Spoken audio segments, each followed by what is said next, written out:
Let me zoom in a little more. Alright, not too far. I think it's actually good. It's a little wobbly, but I think it's holding?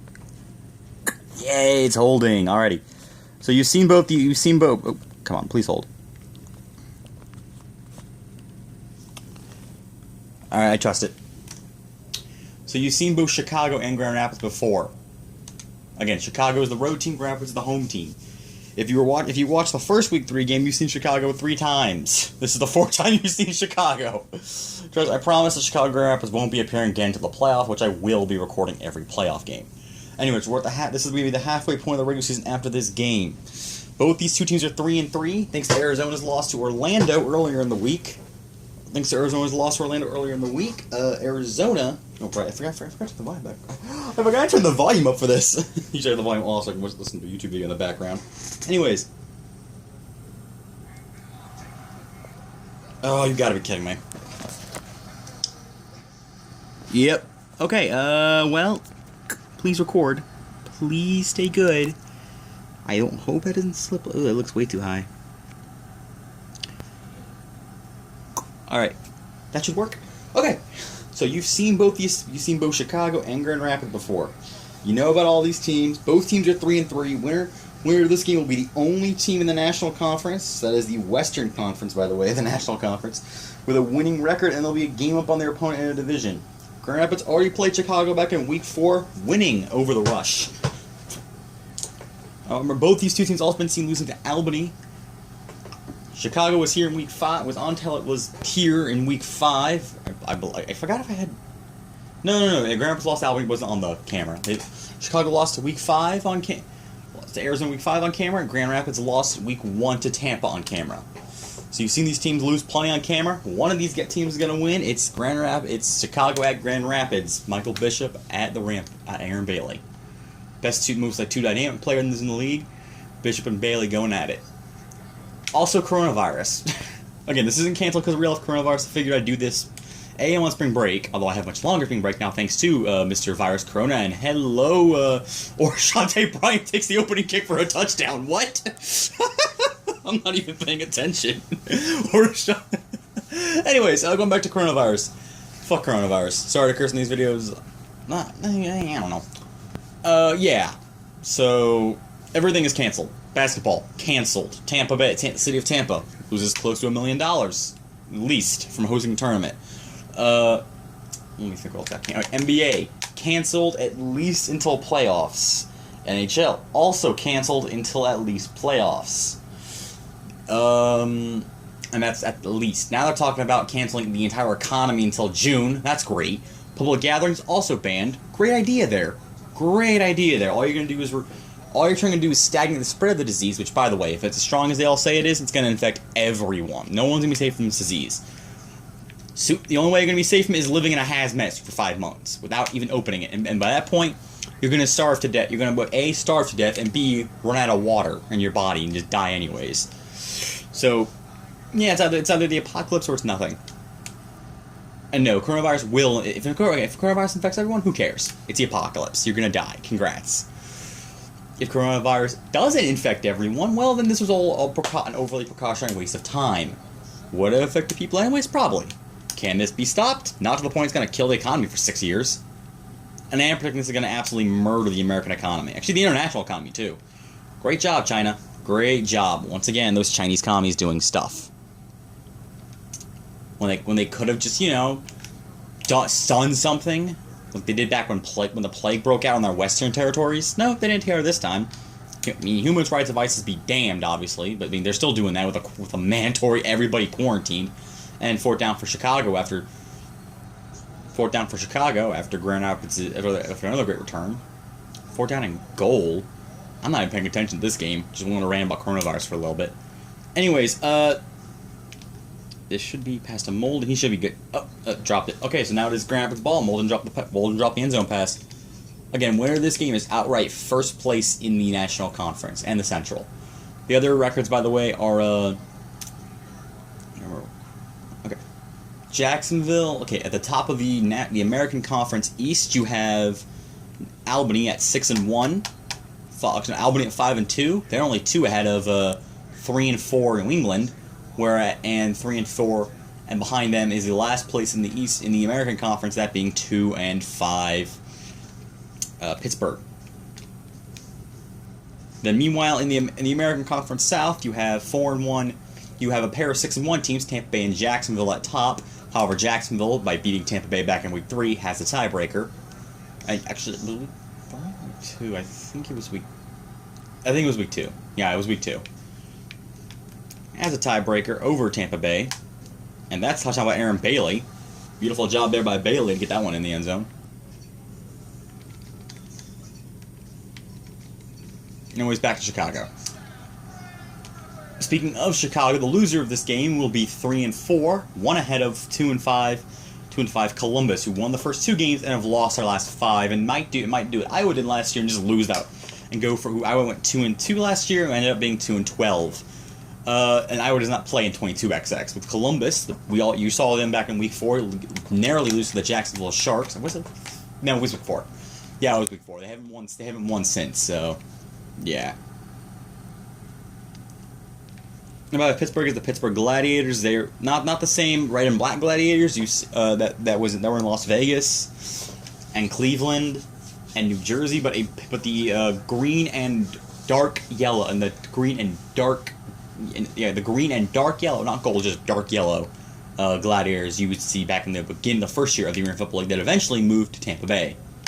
It's kind of a fun fact right there. That's why I picked them, because they eventually moved to the Tampa Bay Storm. And I, of course, as I mentioned a couple times, I'm from Tampa, and I'm a Tampa Bay Storm fan. No, I'm not trying to bias in favor of Tampa. Okay, maybe a little bit, but I'm not trying to do it on purpose. I'm not trying to rig the game. I'm not the WWE here. Although I will fully admit I do sometimes rig stuff just to make New England less trash, because I like the New England Seawolves. I don't from this game. I don't know why I just do, and that should have been a touchdown, but Harrell was 1 inch shy. I'll do a Luke QB draw. I should get the job again. Chicago should never have negative rushing because they have that man, Michael Bishop, the fastest quarterback in this game, bar none. Okay, bar one, which is Joe Hamilton, but Bishop is considerably faster than Hamilton in every single speed, acceleration, and agility. Every movement-based stat. Attribute, sorry. Anyways, the field goal will be good from Guy Spurt. That will make this a 14-7 game advantage Rampage, as we have only a minute to go, as we're under a minute in the first quarter. I think Chicago... No, Grandpa's got the ball first, because something Bryant got the opening kickoff return for a touchdown. Anyways, yeah, I guess I'll go over the real-life histories of these teams. Grand Rapids came to play in 1998, and they lasted all the way to 2008.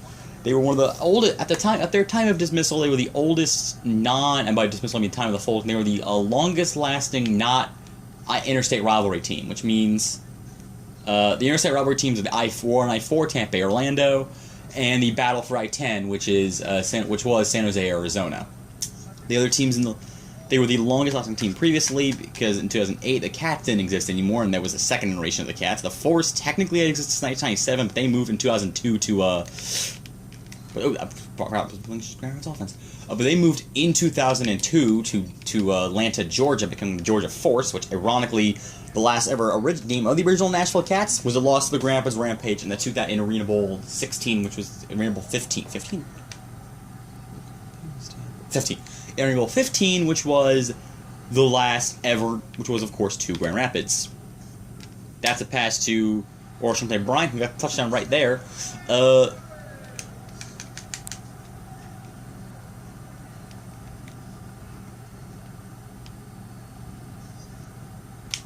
This field goal almost on the first, as Grand Rapids up big, 21-7 here. I guess there's one more play left. I'll play as Grand Rapids for a little bit on D to make up for the 3 or so plays I played at Chicago on O. This is still recording, right? Oh, stupid phone thingy. Come on. Good thing I noticed that. Oh, crud. This thing is not going to come. Oh, come on. I got it. It's a kickoff, so I have infinite time. No delay games in the kickoff. At least in this. You can, obviously if I was playing at someone else, I think it would be a timer. Just an automatic timer there to ensure, hey, you don't just have some guy staying. I'm going to go to the... Oh, I can't pause the game because I'm online, but I'm going to go to the bathroom. Yes, this game was online. I had online play at one point. Using default rosters, meaning Aaron Bailey would have been gone by week 1 because he got injured on opening day and never played football again, despite being the best receiver in the Arena Football League in 2005 and 2004 on the New Orleans Voodoo.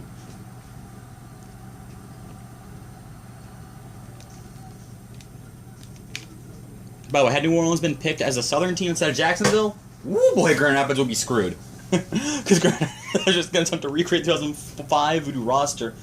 And oh my gosh, Grand Rapids would be screwed from that.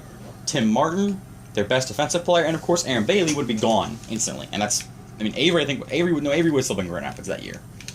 But all they would have had, though, was a decent fullback linebacker who, and all that matters with fullback linebackers in this game, speed. Honestly, the only stat that matters in speed is, like, blocking and strength, but that's specifically for these guys down the middle. With Martin, that's all that matters is blocking, strength, and tackling for these linemen. As Martin has more strength than Eason, he gets the court, he gets the Bishop and pops him. Now I think I can go back to playing in Chicago because now we're in the second quarter and they're on offense. This is not, again, I'm trying to do all-time offense here. Also, again, Bishop was the was the Rampage quarterback in 20XX. The year they won the Arena Bowl. Then 21XX, he went to their new division rival Chicago. They didn't play in 20XX. That should be some yards. Again, Bishop's the only quarterback that can actually do that, and then just run straight out and get some yards. Because the way the Arena League works is you have two linebackers, the Jack and the Mac. The Jack can rush the quarterback. The Mac's got to stay back and actually no, the Jack can, yeah, right here. I'll show it eventually. There, that's one thing you can't absolutely know the court. Really, only him and Hamilton can accurately do, which is sort of roll out to the pocket, force the Jack linebacker. That's the receiver. That's the linebacker that also plays receiver. Who's going to come to the outside. Actually, I can try that. Darn it. But you kind of see it there where Bishop sort of rolled outside of the middle area, which is the pocket, and threw the pass to Davis, his receiver, directly over the head of White, who was blitzing him. And White, by the way, is number 82 for Grand Rapids, who had to stop him from running the ball just like he did on the previous play. And I'll blue Chicago for one play to balance out the 4 plays I played at Grand Rapids defense, and then I'll move back to Chicago's offense. I'm just more focused on the commentary and the fact that we're going to be at the halfway mark in only a month and a half. It took me a lot longer to, I think actually, it took me a lot longer to the halfway mark, I think. I don't know, the first year. Oh, the first year I didn't do any commentary. I just did games and barely any break. And that's a pick right there for Porter. I don't need to change controller at all. So we're staying with Chicago ball here. Chicago has a chance to really turn this game around. And again, they can get positional advantage entering in the second half. They are able to get this touchdown to say tie with Grand Rapids. And that's going to be a sack right there. Almost fumble, or at least he got the ball away, but almost a fumble right there for Bishop. I can tell as soon as I hit the button, as soon as I try to hit the pass button, yeah, it's not going to go. It's going to be a deflected. Sometimes a fumble can happen, hit it just right, but I didn't have the fumble happen just right. Pass to Rasheed Davis, who actually played for the real-life Chicago Bears. Yeah, Rasheed Davis, the Bears receiver from the early 2000s, from the mid to late 2000s. He was a member of not the Chicago Rush, but the 2005 San Jose SaberCats. And that's Damian Harrell, touchdown. Again, Michael Bishop. That's what makes Michael Bishop so good. He can just run out, and you can get to force the linebacker always to watch the quarterback to come up, allowing him easier passes to the side, which other quarterbacks can do, but that can be also sacked from behind by defensive linemen. And that is going to be good. Chicago is now tied with the Rampage. And Chicago has won 2 straight, entering to get themselves back up to the top of the National Conference discussion. Whereas Grand Rapids kind of been on, off. I think Grand Rapids has won 2 straight, but they haven't lost 2 straight either. Which is kind of crazy if you think about it. Well, I mean, although if they lose this game, they would have lost. Wait, no. No? Yeah, no. Going by the way their season would go, they would just lose this game. Because first they were 1-1, then 1-2. That's gonna be.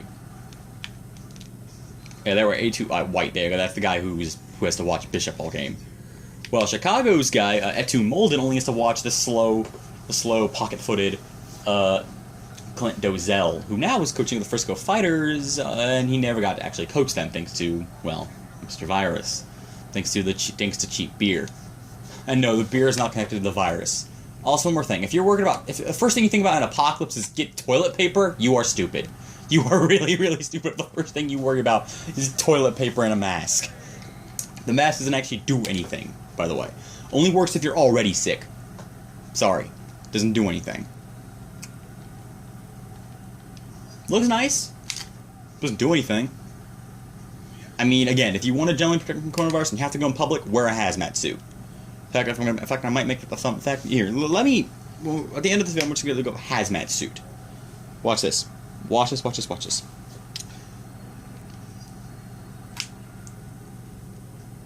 Again, unless you want a hazmat suit, you're getting coronavirus. Sorry, I'm getting coronavirus. You're getting coronavirus, but hey, it's only 3% fatal. So there's that. Sure, it's a lot. Sure, it's a lot, but that's still not a reason to cancel the entire economy for, which might cause 10% fatality due to starvation. Yes, I think it's honestly going to happen. 10% fatalities. 7% of the country being fatally wounded due to, again, starvation, and that right there is Bishop on the run, because they blitzed and he hit the wrong angle, the line split, and now Michael Bishop simply ran through the hole. I owe Chicago's offense one extra play in the second half. I have to remember that. Anyway, second down inches thanks to Bishop's nice run.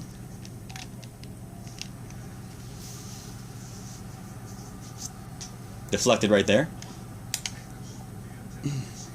But again, yeah, so again, winner of this will be the only team in the National Conference entering the second half of the year with a winning record.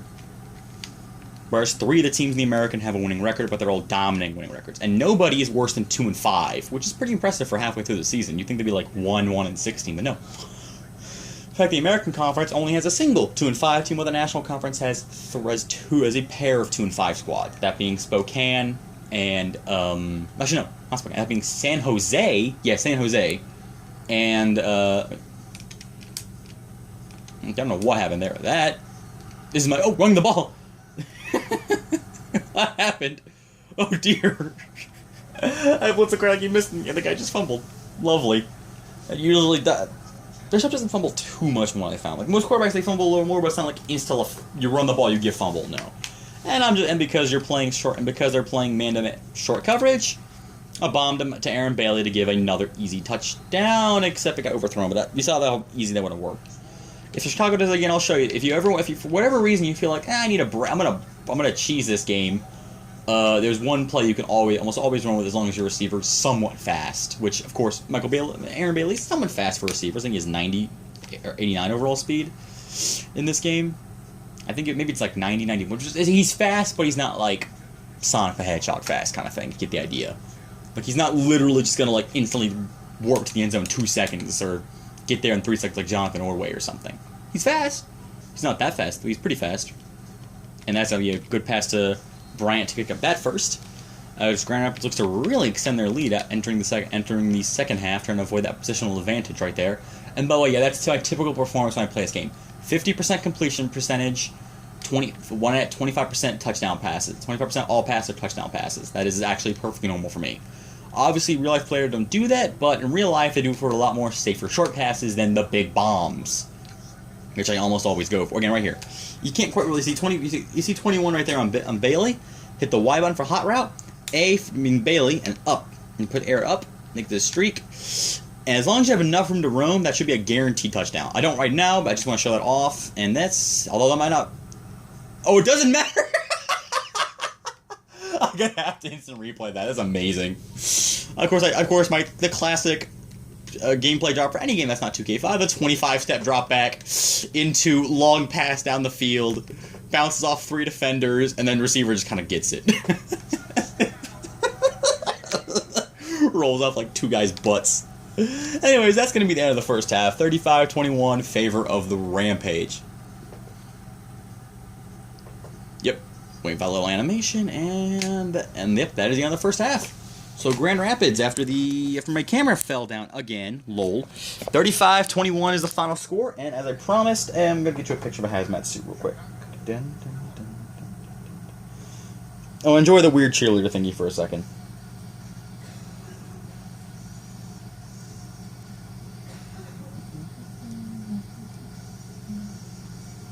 Hazmat suit, here we go. And images. There we go. You're not going to be, unless you're wearing this, or this, or what these people are wearing, or this guy, or this guy, or this spacesuit from a video game, or that, You're getting coronavirus. See you in the second half.